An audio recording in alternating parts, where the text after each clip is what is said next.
everyone. My name is Licia Canton, and I'm the founding editor-in-chief of Accenti magazine. Welcome to Accenti's Countering Isolation with Creativity, a project made possible through the financial support of Employment and Social Development Canada as part of the New Horizons Seniors Program. This is the 10th workshop in a series of 10. Welcome to Self-Editing 101, Writing Concisely and Effectively with Domenic Cusmano.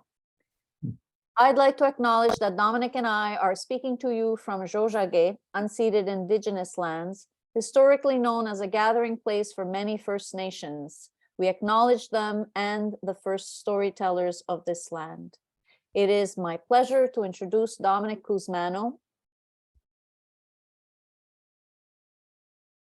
Domenic is a writer, a translator, an educator. He is co-founder and publisher of Accenti. As you know, Accenti is an English language cultural magazine. He is also co-founder and publisher at Longbridge Books, dedicated to the publication of works that celebrate cultural diversity. So welcome, Domenic, and over to you.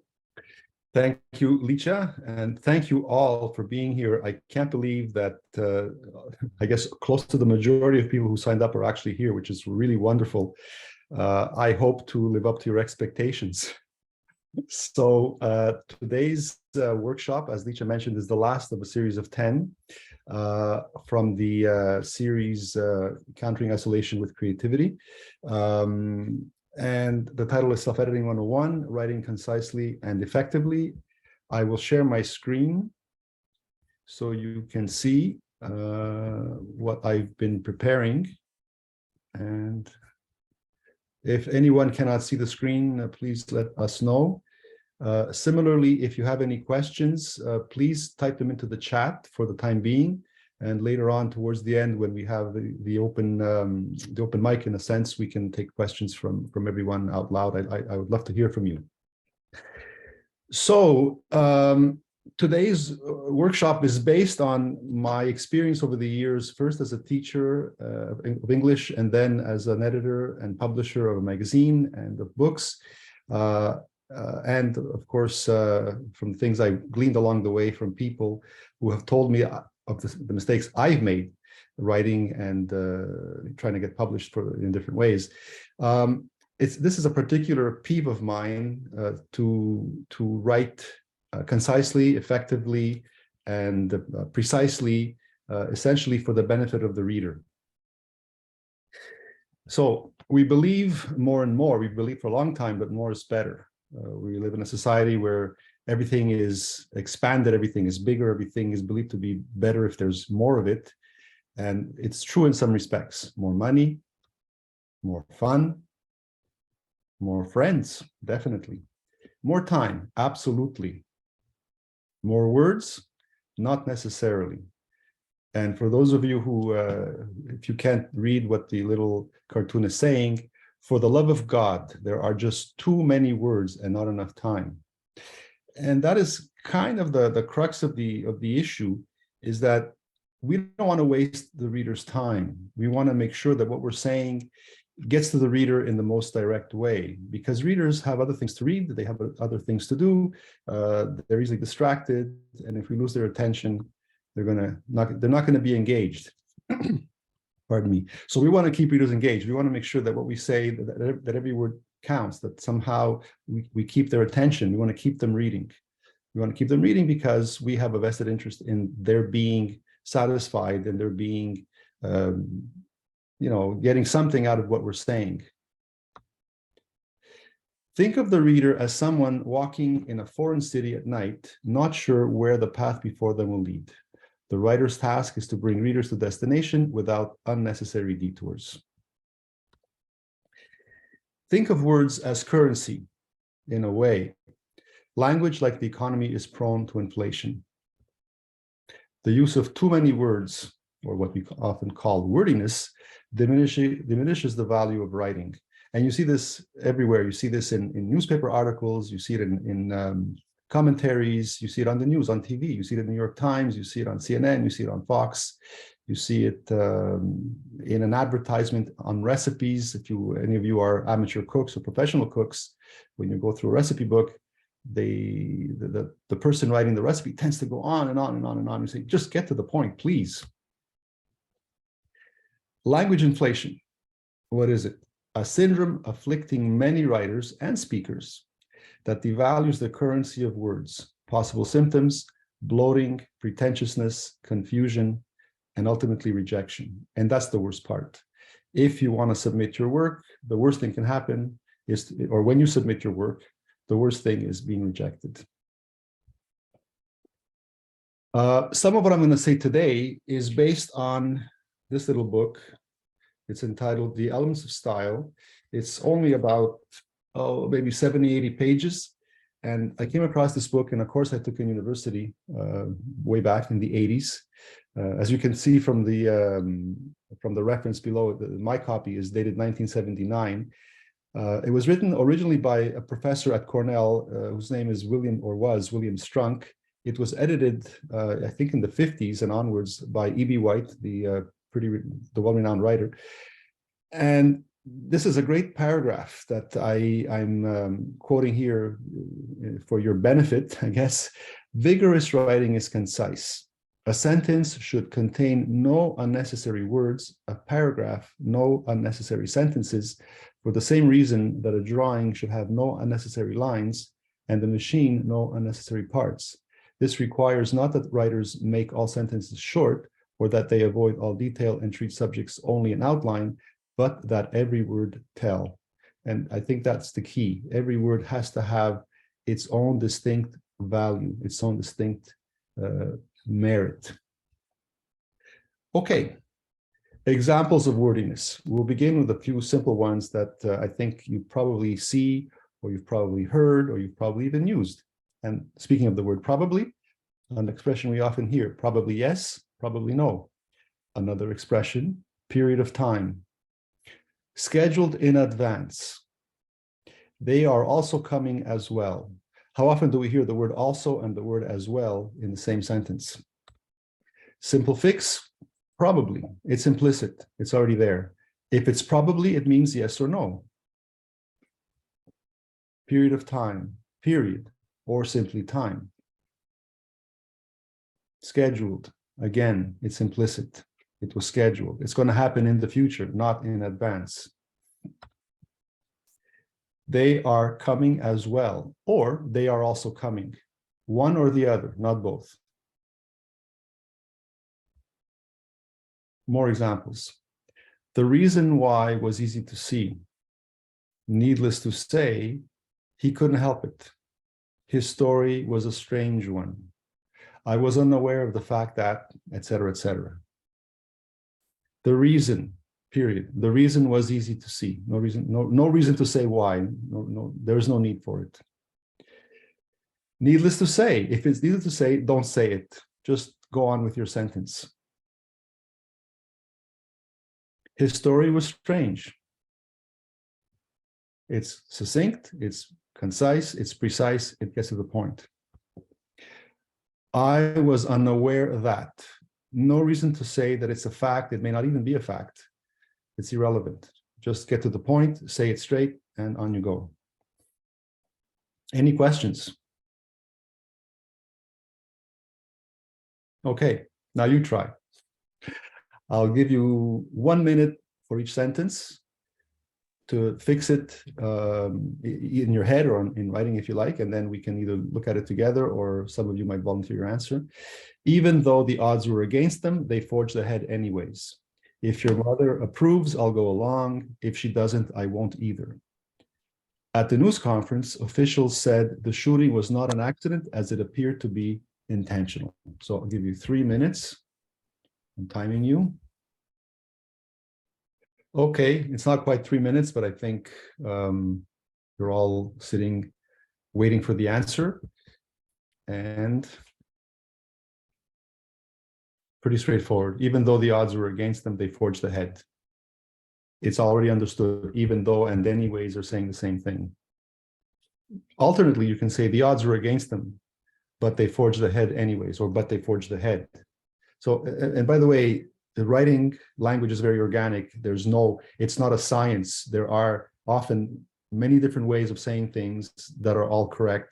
There are nuances, of course, little nuances of meaning, but there is no necessarily one set way of saying things, especially when it comes to long sentences, clauses, and so on. If your mother approves, I'll go along. This is something I've used with my own kids over the years. If your mother approves, I'll go along. The rest is, of course, redundant, unnecessary. And finally, and this, by the way, was from the New York Times in a recent article I read, at the news conference, officials said the shooting was not an accident. It's understood. No need to say it twice. Any questions? Any comments?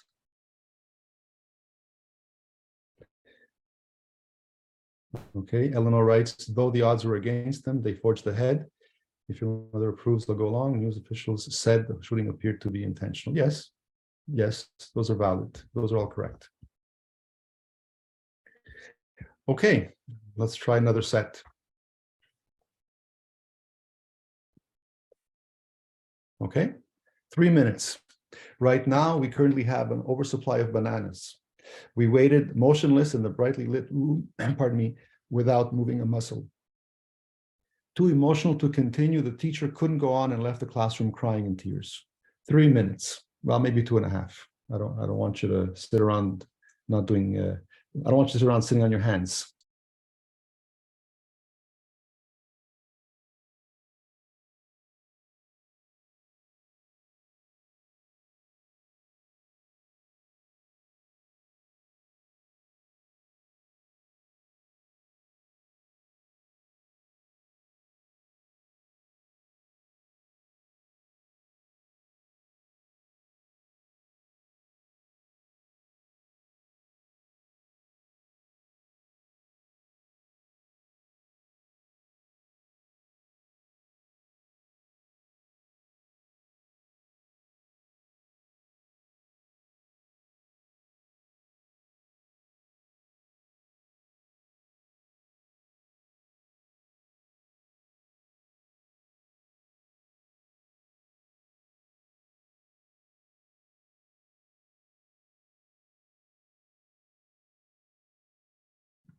Okay. Can you all hear me? Okay. So it's not quite 3 minutes, but I think we'll need more time later on. Some of the later ones are a little tougher, so we'll give you more time for those.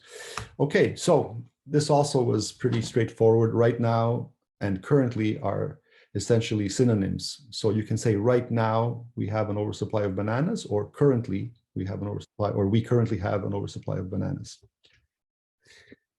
We waited motionless in the brightly lit room, or we waited in the brightly lit room without moving a muscle, one or the other. And the third one, I should mention that sometimes it's okay to change a word or two, to invert things a little bit and get the meaning out. So in this case, I added a word. Instead of saying too emotional, I simply added the word becoming emotional, or simply emotional, comma. The teacher left the classroom in tears. So you have, as an editor or as a self-editor, you can do what you want to make the meaning as clear as you can and to make the writing as concise as you can. All right, one last set of examples of more simple sentences. I was going to write to you to see when we can have a meeting. The ongoing demonstrations that started in the afternoon continued into the early hours of the morning. According to the new constitution, freedom of religion is guaranteed, so everybody can practice the religion they choose. So I'll give you 3 minutes for this, and if you'll excuse me, I will go and get a glass of water because all this talking is drying up my tongue. I'll be right back. Okay, so before we look at the changes to these 3 examples, I neglected to ask if there were any questions after the last set, and there are. So Eloise is asking, can she speak the question? Yes, go ahead, Eloise. Thank you. So is there a better choice to make when you're getting rid of the extra information? Like with adverbs, is it better to have them at the beginning or in the middle?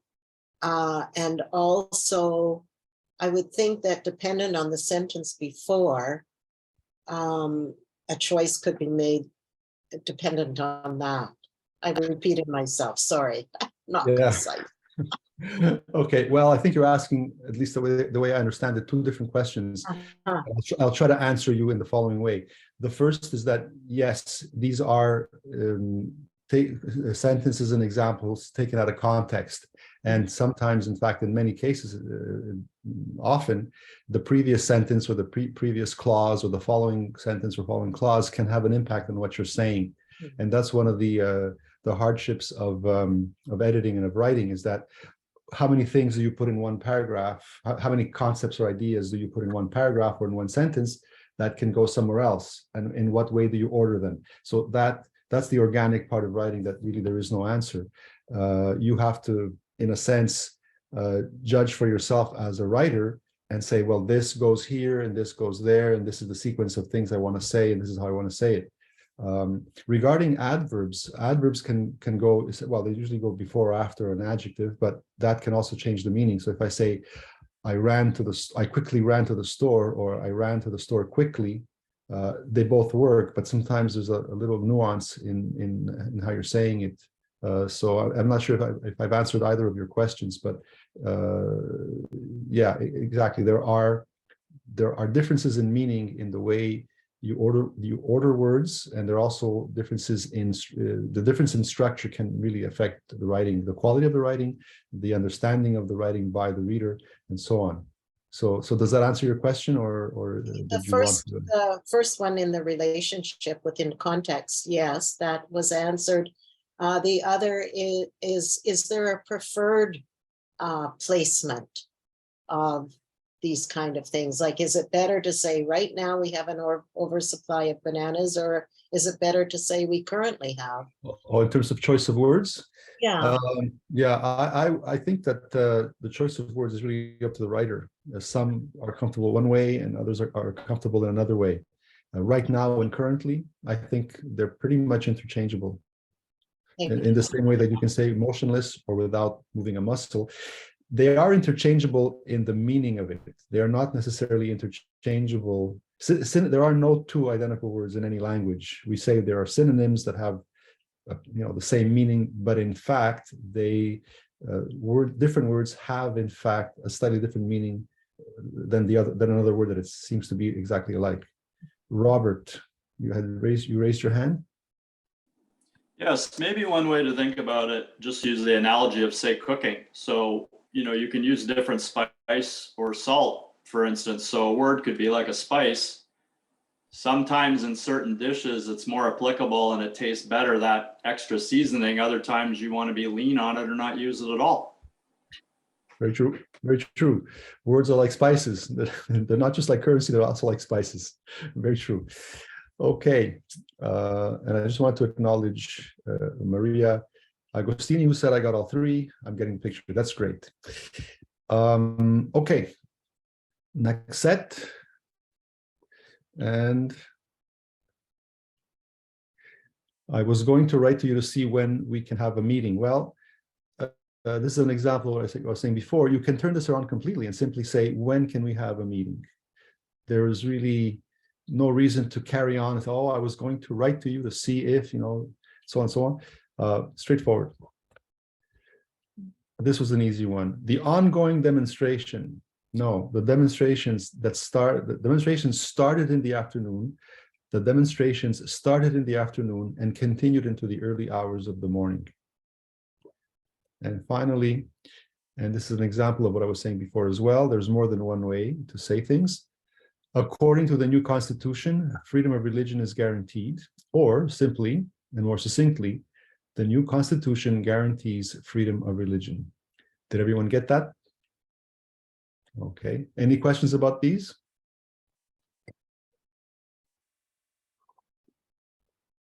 Great. Okay. Run-on sentences. Well, what are run-on sentences? I'm sure we've all seen them. I'm sure we've all read them.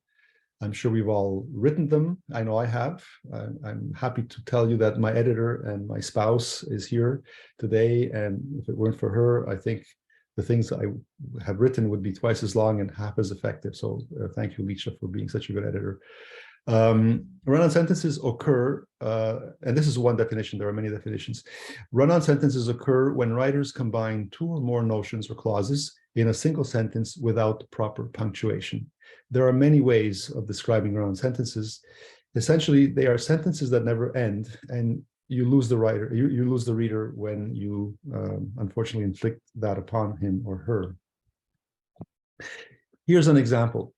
Sarah smiled at her reflection in the floor-to-ceiling window of her office as she looked 54 stories down at the traffic on Sherbrooke Street as it flowed chaotically below her feet in the glare of the early evening light of the setting sun. I know it's a little bit of an exaggeration, but it's based on something I read not long ago. There are so many concepts here, so many ideas that the writer tried to put into these 50 or so words. Can this be said in a more succinct way? And the answer is yes, of course. The question is, how do you do it? Do you take things out? Do you punctuate it differently? Do you break it up with commas or into sentences, separate sentences? Any of those options are good, except, of course, this version that you see before you. Here's my version, my edited version. Sarah smiled at her reflection in the floor-to-ceiling window of her office. Sarah smiled at her reflection in the floor-to-ceiling window of her office on the 54th floor. She stared down at the traffic streaming chaotically on Sherbrooke Street in the early evening light. As writers, we often fall in love with our own work, with our words. We don't want to take words out. We say, oh, no, you can't take that out. That's exactly the word I wanted to use. That's exactly the adjective that needs to be there, and so on. As a writer, at the same time, you have to make choices. You cannot have, you don't want to lose the reader, as I was saying at the beginning. You want to get to the point directly. You want to be concise, and this is an example. Eleanor writes, is it best to have one idea per sentence? Yes and no, and you'll see in the next example why that is a yes and no kind of question. So just to come back to the example, I made 2 or 3 little changes here. First, of course, I broke up the sentence in 2. Secondly, I changed a few words. And by the way, it's still a little bit, the first sentence is still a little long to my liking. But as an editor, sometimes when you're editing other people's work, you have to be careful because you don't want to denature the writing and make it yours. You want to keep it in the voice and in the tone of the writer whose work you're editing. So you have to respect that aspect of your work as an editor. So again, Sarah smiled at her reflection in the floor-to-ceiling window of her office on the 54th floor. I replaced the word stories with floor. And then I removed the word flowing, the traffic flowing. I said chaotically streaming, the traffic streaming chaotically on Sherbrooke Street in the early evening light. Of course, you can tell right away that you don't need to say in the early evening light of the setting sun. It's clearly not necessary. The early evening light presumes that there's some kind of reflection or sunlight that is setting behind the buildings or something like that. Louise writes, the modifiers are misplaced too. Yes, they are. Okay, let's look at another examples. Sentences can be long and be correct. Now, not all long sentences are run-on sentences. And here is a wonderful example. And I'll tell you who this is from in the next slide. The valley land was deep and rich, but the foothills wore only a skin of topsoil, no deeper than the grass roots. And the farther up the hills you went, the thinner grew the soil, with flints sticking through until at the brush line, I'm having trouble reading. Let me start over. My throat is drying up. Okay, here we go again. Take 2. The valley land was deep and rich, but the foothills wore only a skin of topsoil no deeper than the grass roots. And the farther up the hills you went, the thinner grew the soil, with flints sticking through until at the brush line, it was a kind of dry, flinty gravel that reflected the hot sun blindingly. Now, this is from a classic of literature. Is there anybody who would want to venture a guess, either from what book this is from or who the author is? No one? Could be Hemingway. Yeah, Hemingway? that's what I think. No, that's a good guess. It's not Hemingway. It's not Hemingway, but I'm going to come back to what you said, and you're going to laugh when you read when we look at the next slide, or the one after the next slide. Anyone else? Okay, I will tell you. Just give me a Steinbeck. second. Yes, who said that? Robert. Robert, you got it. This is from John Steinbeck, East of Eden. My version is 1992, page 5 from Penguin Books. Yeah, this is straight out of Steinbeck. One of my favorite authors, I have to say, for the very reason that he writes these beautiful, almost painting-like sentences that sway, and you can see the flow of the brush, and just wonderful. So good. Similarly, short sentences can work as well. So this is a section from another classic of literature, and it goes something like this. The piece of timber swung in the current, and I held it with one hand. I looked at the bank. It seemed to be going very fast. There was much wood in the stream. The water was very cold. We passed the brush of an island above the water. I held onto the timber with both hands and let it take me along. Anyone? Anyway, the point here is that, and by the way, the words are about the same. The first example I gave you by Steinbeck was about 62 words, and this is about 58 or 59. So you've got about the same number of words. You've got the same description. It's, description of the landscape. In this case, there's some movement, of course. The person seems to be in the water trying to stay afloat.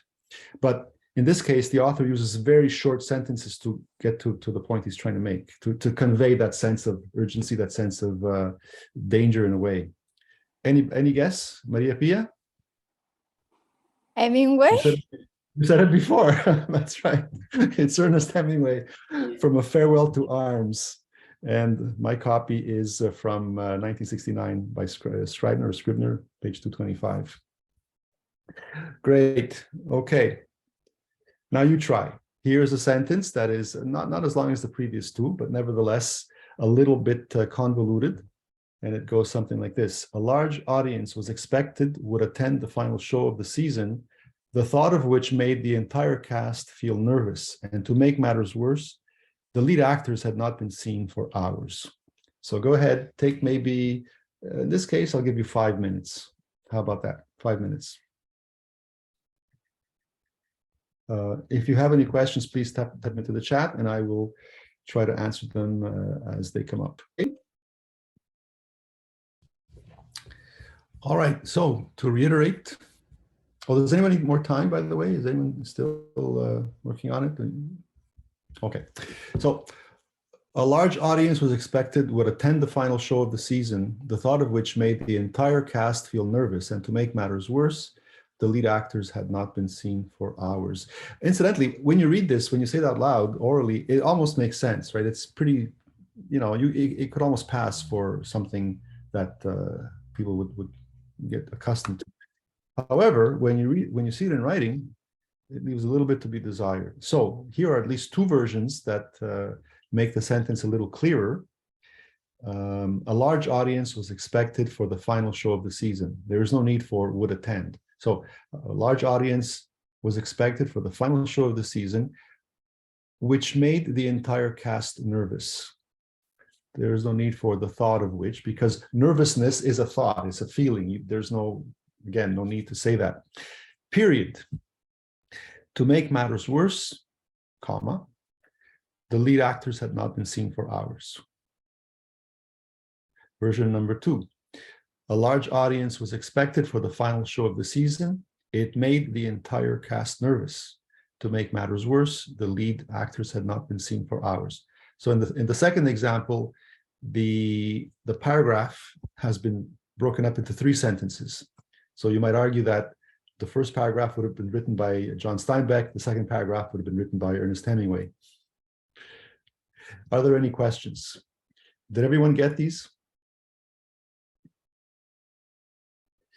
Melanie writes, I picked would attend instead of was expected because it felt more active. Would attend. Yeah, that could go, but it changes the meaning a little bit. A large audience was expected for the final show, and you said would attend. There's a little nuance there, right? You're expecting a large audience, so it's the expectation of the large audience that is making the actors nervous.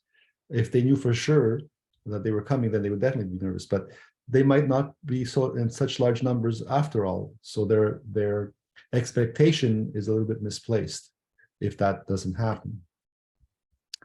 Marissa writes, I broke it down in 3 sentences. Yes, good. And Eleanor writes, I'm thinking maybe you could also say season finale. Yes, I thought about that, but that too has a little bit of a nuance to it. When you say the final show of the season versus the season finale, when I think of season finale, I think of something on TV. The season finale of whatever episode you're watching, My Brilliant Friend or MASH back in the 80s and 90s when I was a younger person, and so on. So the season finale has this implicitness, this implicit meaning that it's about television, whereas the final show of the season is something that you might see on Broadway, something you might see at the opera, something you might see on stage with real people, where the nervousness is palpable for the people going on stage. Do we need to make matters worse? Again, there's the sense, again, as the writer, you want to impart this sense of urgency, this build up towards this degree of nervousness, this degree of tension. So I would say that yes, to make matters worse, the lead actors had not been seen for hours. But again, pardon me. Okay. So as a writer, you have a choice, of course, but as an editor, you have to be careful not to change the writer's work too severely, and then have the writer tell you, hey, what are you doing with my writing? You're taking too many liberties. I replaced, Christina writes, I replaced that with especially since. Let me see, where's that? Especially since, yeah, again, that's a writer's choice. There doesn't appear to be any repetition unless I'm misreading it, but yeah, it could work. Okay, any other comments? Anybody want to weigh in orally if you're uncomfortable typing, or if you want to be more concise and succinct? Okay, good. One more.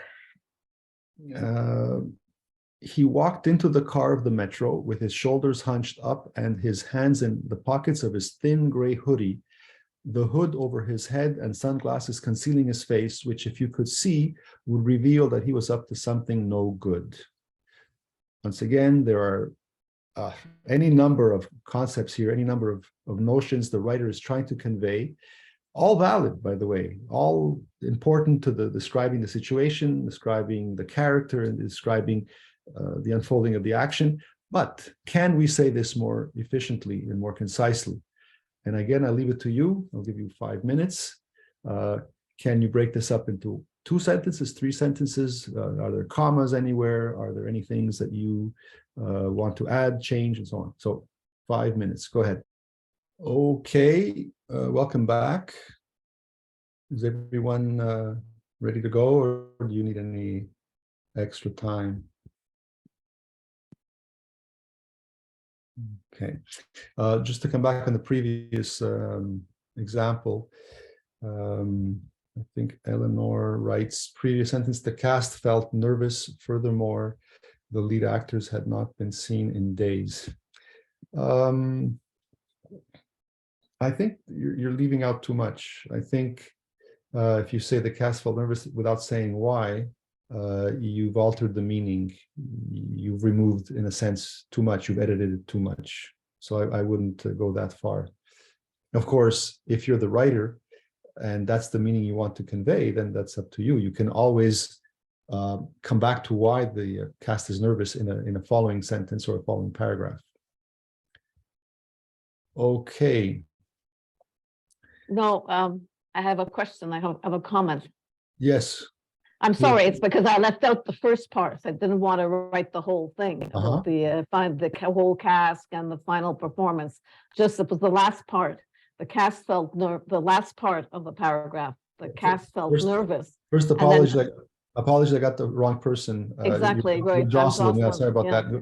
Go ahead, Jocelyn. Okay, so I just left out. I didn't want to rewrite the whole paragraph. Okay. So I just started with the cast felt nervous, period, and then saying furthermore, the lead actors had not been seen in days with the 3 suspension points. Is that just like an insinuation that there was another reason to be nervous?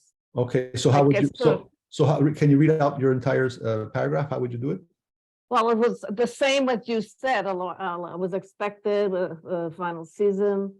Okay, the final season, period. The entire cast felt nervous. Furthermore, the lead actors had not been seen for hours or for 4 hours or for days. Okay, it's just that it's the nervousness. I'm just putting it in another way. So, okay, so if I read you correctly, if I hear correctly, you're saying that instead of saying to make matters worse, you're saying furthermore. Yeah, sure. And with suspension points at the end, just like it's an insinuation, Yeah, the ellipses at the end. Ellipses, yeah, the 3 dots. You got to be careful with that, and that's a whole other matter. Punctuation is, that's a separate workshop. But some writers use ellipsis often, others do not. The implication is that, oh, there's something more to say. But if you do it sparingly, yes, I would use ellipses. If you do it too often, then that might lead the reader to say, oh, geez, so many exclamation marks, so many end dashes. So you got to be careful to do that. But certainly when it comes to choosing between to make matters worse or furthermore, you can do that. I would just add one more thing. If you say furthermore, that's the kind of conjunction, in a sense, that is a little bit more businesslike, as opposed to say to make matters worse. There's a greater emphasis there that the situation is escalating because of these actors who have not been seen. So it actually it's not just furthermore, it's actually, it's much worse. So again, as a writer, you have the choice to escalate the tension or not, if that's what you choose to do. But the words are similar without being necessarily synonymous. Did I get the right person now? Eloise writes, and it usually follows more than one other example. Furthermore, I mean, yeah, in a sense, but I think this is what we have here.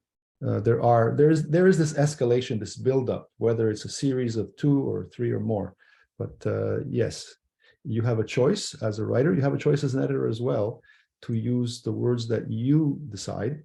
But again, my main caveat, my main warning is to not repeat yourself in the same way. That is, don't say the same thing twice. Just say it once. It just needs to be said once. The writer will understand. And the writer has a choice of going back to rereading the paragraph or the sentence if the meaning isn't clear as many times as he or she wants until he or she understands what's going on. You don't need to go over it with your paintbrush or your paint roller over and over again to make your point. It's understood. Okay. Any other questions? Okay. So he walked into the metro, he walked into the car of the metro with his shoulders hunched up and his hands in the pockets of his thin gray hoodie with the hood over his head and sunglasses concealing his face, which if you could see would reveal that he was up to something no good. Let me turn the tables on you and see if any one of you is willing to share their writing out loud before I actually tell you what my version is. And by the way, my version is an approximation of what might be good, but not necessarily the one and only answer. Marissa writes me. Go ahead, Marissa. Okay, so I write, he walked into the car of the metro with his shoulders hunched up and his hands in the pockets of his thin gray hoodie. One sentence, the hood and the glasses concealed his face, which would reveal that he was up to something no good. Okay, better. Yes, certainly. Anyone else? Eloise? Sure, thank you. He walked into the metro car with hunched shoulders and hands in his pocket of his thin gray hoodie. Ooh, just a minute. With hands in his pocket with his thin gray hoodie over his head and sunglasses concealing his face, full stop. It was apparent he was up to no good. Okay, good. 3 sentences. Two. Sorry, 2. Oh, 2. Read them again, please. He walked into the metro car with hunched shoulders and hands in his pocket with his thin gray hoodie over his head and sunglasses concealing his face. Okay, Full stop. right. Okay, I missed the first It part. was apparent. Okay, Yeah. yeah, 2 sentences. Very good. Eleanor. Okay. Sorry, I had to unmute. This Sure. is all one sentence, so it's probably too long. I'm sure it is. But if you saw him walking to the car at the metro with his shoulders hunched, hands in pockets, thin gray hoodie pulled up over his head, and wearing sunglasses, you'd know he was up to no good. Okay, good. So you took my advice and you switched it around, and you kept it to 1 sentence, and you conveyed the meaning. Can you read it again, please? I'd like to hear it again. Sure. If you saw him walking to the car at the metro with his shoulders hunched, hands in pockets, thin gray hoodie pulled up over his head, and wearing sunglasses, you'd know he was up to no good. Okay, good. I saw some hands up. I can't see you all. Are you still? Let me see. Robert, Martin. go ahead, Robert. Sunglasses on, shoulders hunched, hands in pockets, and hood over his head. He walked into the metro car. He was likely up to no good. Okay, good. There was someone else? Licha, I can't see who's got their hand up. Do you still, is there anyone, there were 2 hands up, maybe I missed one of you. Okay, all right, well, I will reveal to you my version. So I replaced the word walked with shuffled. He shuffled into the metro car. The car of the metro is okay, but metro car is a little more succinct. He shuffled into the metro car, shoulders hunched and hands in the pockets of his thin gray hoodie, period. The hood covered his head and his sunglasses concealed an expression that suggested he was up to no good. This is not any better than any of the ones you've done. It's just one version, it's my version. And, you know, we've eliminated some of the repetition. We've changed a few words around, made it a little bit more suggestive, a little more succinct as well. And that's that. Okay. Any comments?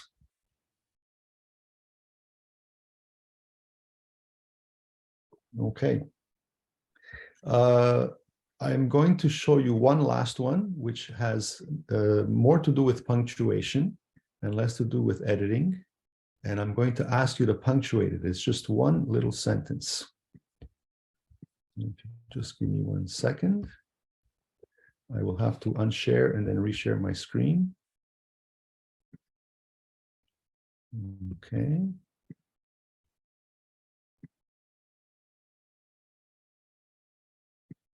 Okay. That is that is not, is that, not is that it. punctuate that, and then I'll tell you if you know where this is from. Please don't say it. It's from a pretty renowned book and movie. But give yourself about 3 or 4 minutes to punctuate this and see if you can make any sense out of this, any meaningful sense out of this. I'll give you 3 minutes. Okay, it's about 4 minutes or so. So those who are wondering, or those who asked where this is from, it's by Daniel Keyes, from a short story from 1962 called Flowers for Algernon, which was made into a feature film 2 or 3 years later, entitled Charlie, starring Cliff Robertson, who went on to become Spider-Man's father, or uncle, I should say, in the famous Spider-Man trilogy with, what was his name? It doesn't matter. Anyway, the punctuation. Okay, there are probably 2 or 3 ways. Some of you were pretty close, and those would even pass. But the official punctuation of this particular phrase is thus.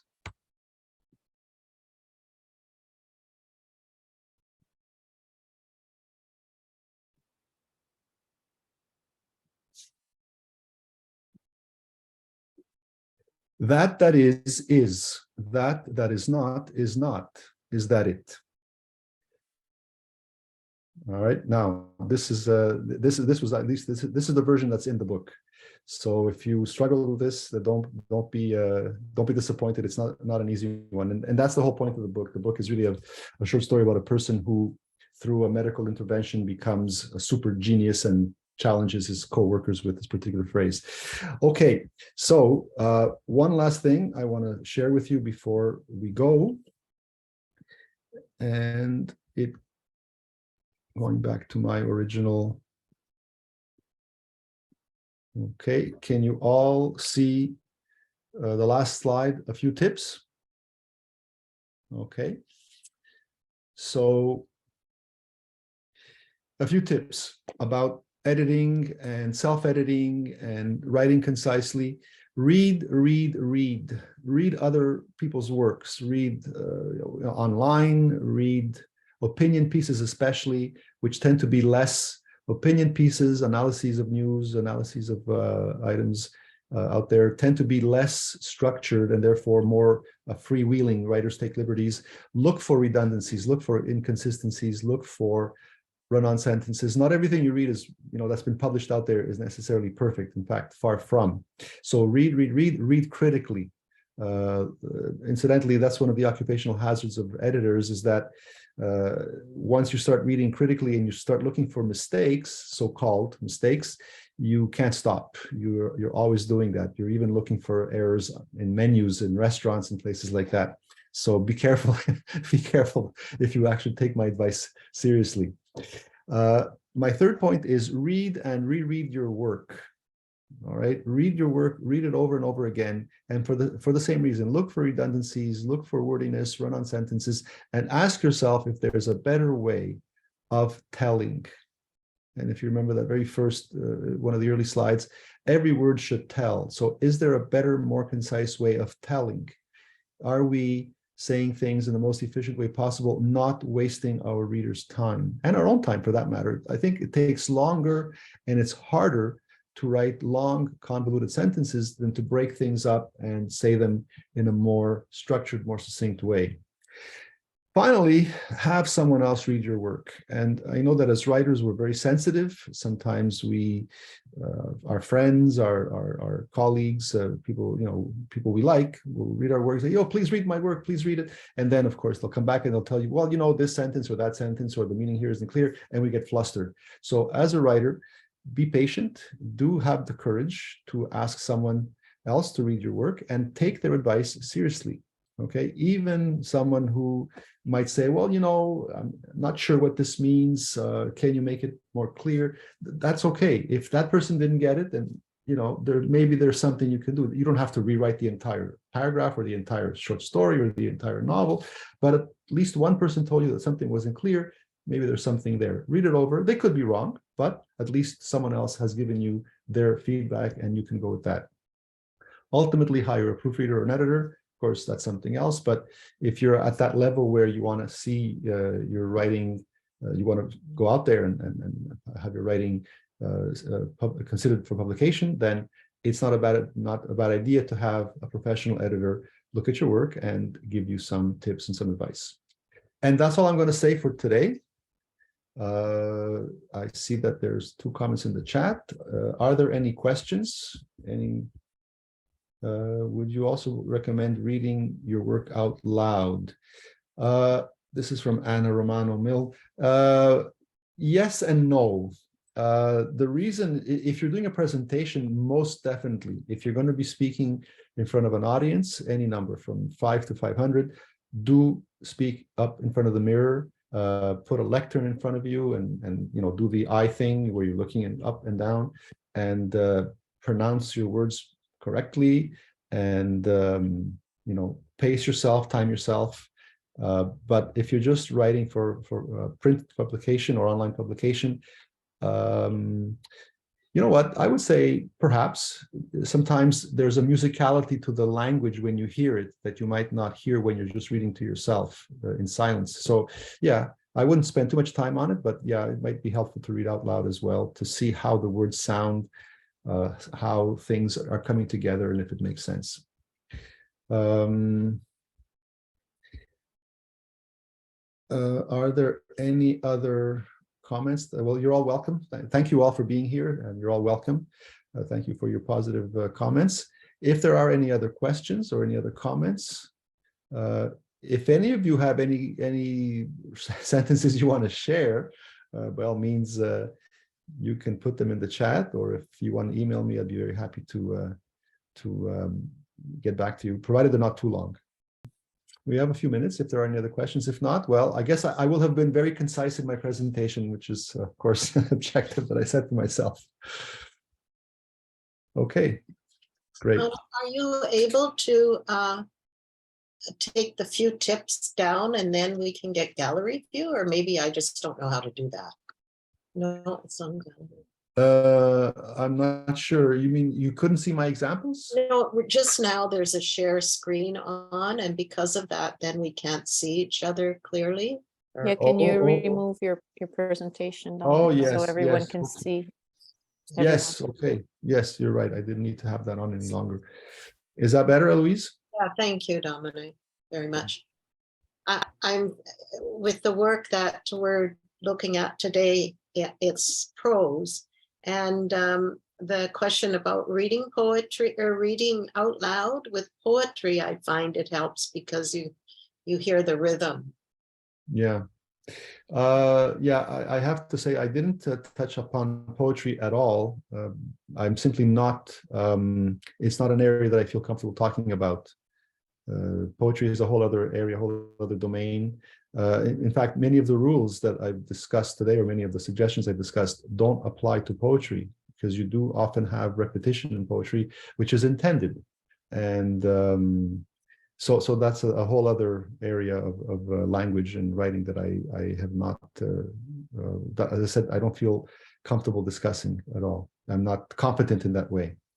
Melanie Lefebvre writes, I would like to share another book I found useful, The Sense of Style by Steven Pinker. Thank you. There are many books, by the way. This little book, The Elements of Style, that I referred to earlier, is just one book of many. And in fact, it's been, it's kind of the basis for many books that have come afterwards. And now it's kind of considered very, I don't want to say retrograde, but it's been surpassed. It's been overtaken by much thicker and much more complete books, if you will, much more substantive books. But the danger with those is that there's just too much information, and you kind of get drowned in all these suggestions and examples and advice, what to do with the end dash, the M dash, the semicolon, and so on. But again, it's useful to have, and there's a lot of stuff online, a lot of information. Just type in writing style and you'll get a lot of information online.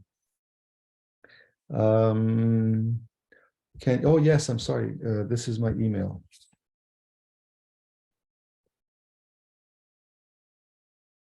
Voila. So you can write to me there. Excuse me, Dominic, it's an Accenti workshop. Yes, I'm typing that in as well. I already typed it in. Oh, you did, okay. There, you have both. Well, that's my personal email versus my my work email, but they all land on my desk, so you can use either one. Okay, again, you're welcome to all of you who said thank you. It was my pleasure. I hope you gained some insight. As I said before, this is language is very organic. There isn't one perfect, one precise way of writing things, of saying things. There's always a little bit of a nuance, a little bit of a difference between words, between sentences. But if you retained that it's important to avoid repeating yourself, then I think that would have been worth it. Okay. Well, we still have time if people have other questions. Yeah. Anna has a question. Yes. Thanks, Licha, and thanks, Dominic.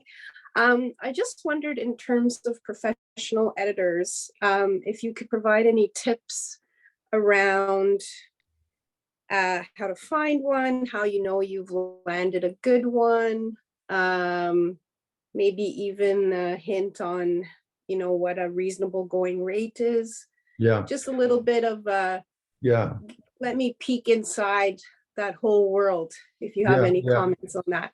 Yes, that's a good question, because the internet is full of people offering services in editing, and they'll charge you anywhere from $25 an hour to $200 an hour or something. I think the best way to proceed is to proceed cautiously. Don't hire an editor, sign a contract to have him or her read your entire novel. Find someone who is reasonably priced. If they're charging you $25 an hour, they're probably not that good. If they're charging you $200 an hour, they're probably too expensive and probably too self-important. If they can get that rate, good for them. Somewhere in between, which could be $50, $75. I think that, Licha, you can correct me on this. There are rates that are available through the Writers Union or something, or suggestions or the Canada Council for what a reasonable rate is for an editor. In any case, yeah, go ahead. No, Canada Council, they have a translation rate, which is really, really low. I think it's been there for 25 years. I wouldn't even use that rate. I think there's the Editors Association of Canada. If you go to their site, they'll give you an examples of ranges of rates. And the Quebec Writers Federation has a hire a writer directory. The people there have been screened, so that you just can't join that directory. You have to apply, and then you get accepted, and there's a profile there. I'm there, Dominic's there. And as far as rates go, well, it depends on if you want an experienced editor, a retired editor. Retired editors usually don't charge very much, and they have a lot of experience. That's my my sense. And I just want to add, just to build on what I was saying before, it's not just whether the person is competent or capable. I think it's also a question of getting along, you as an individual, with that person as an individual. So I would say hire someone for a few hours worth of work, a short story, a chapter, even just a couple of pages, an introduction. See how it goes, see what kind of feedback they're going to give you, and then see if you want to continue working with this person. Eloise writes Quebec writers. Eloise, what do you mean by Quebec writers? Thanks. Licha mentioned a group from Quebec. What was it called? Quebec Writers Association? The Quebec Writers Federation. Yeah, you don't have to be from Quebec to access the services at all. It's just there because we're based here in Quebec. The people who are in the directory are members of that group. I put the website qwf.org. If I may, I would also suggest that you do not hire somebody that you know personally, because it might be the end of a good friendship or family relationship. Very true. Eleanor writes, there's a mentor program with the Writers Guild, and it can contribute to editing and or consulting. Okay, good. Is there a website with that, Eleanor, that you can post?